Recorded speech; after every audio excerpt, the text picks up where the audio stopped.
שלום. אז לאחרונה נשאלנו כמה פעמים איך מסנכרנים בין הג'ירה לבין האסנה. החלטנו לעשות סרטון קצר ב-Region Labs ולהדגים את הנושא. אז קודם כל נכנסים לפרויקט שאותו ברצוננו לסנכרן. אנחנו נבחר ב-Customize וכאן נבחר ב-Apps. בעצם אנחנו נוסיף את אפליקציית הג'ירה לפרויקט שלנו. אז נלך ל-Add App ונבחר כאן את ג'ירה קלאוד. אפשרות נוספת היא לכתוב כאן ג'ירה, וזה ימצא לנו אותה. כעת נבחר ב-Add to the Project. הנה, הוספנו את ג'ירה לפרויקט. נלך אל השורה הזו, ג'ירה קלאוד, לעיפרון, Edit Item, נבחר בו, וכאן נלך ל-Data Sync Settings. כעת אנחנו יכולים לבחור האם אנחנו רוצים לסנכרן את האסנה לג'ירה, את הג'ירה לאסנה, או לעשות סינכרון דו-כיווני. אז אנחנו נבחר סינכרון דו-כיווני בהדגמה הזו. אז קודם כל נבחר את הפרויקט שאותו אנחנו רוצים לסנכרן, במקרה שלנו דמו, אני אראה לכם. יצרתי פרויקט שנקרא דמו בג'ירה, זה הפרויקט, המשימה הראשונה שלו עם Make a Presentation.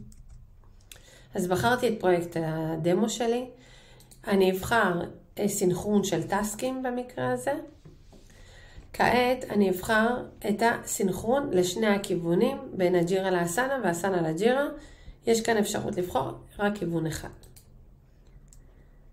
כאן יש אפשרות להעתיק את כל המשימות שיש עד היום בג'ירה אל האסנה. אני אסמן את זה, אני רוצה להעתיק אותן. כעת נמפה את השדות השונים בשתי המערכות.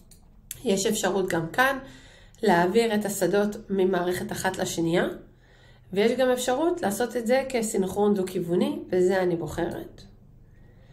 כאן יש את רשימת השדות שיש לי היום בג'ירה, את רשימת השדות באסנה, ואני יכולה להעביר את המידע משדה אחד לשני. אפשר לבחור שדות נוספים, אפשר גם ליצור שדות חדשים במערכת שאין בה את אותם שדות. כמו כן נבחר לעשות סינכרון להערות. כעת אני אבחר בשמירה, זה ייקח כמה שניות קצרות. בסיום השמירה אנחנו כבר נראה איך משימות מהג'ירה מתחילות להופיע כאן בפרויקט האסנה שלנו.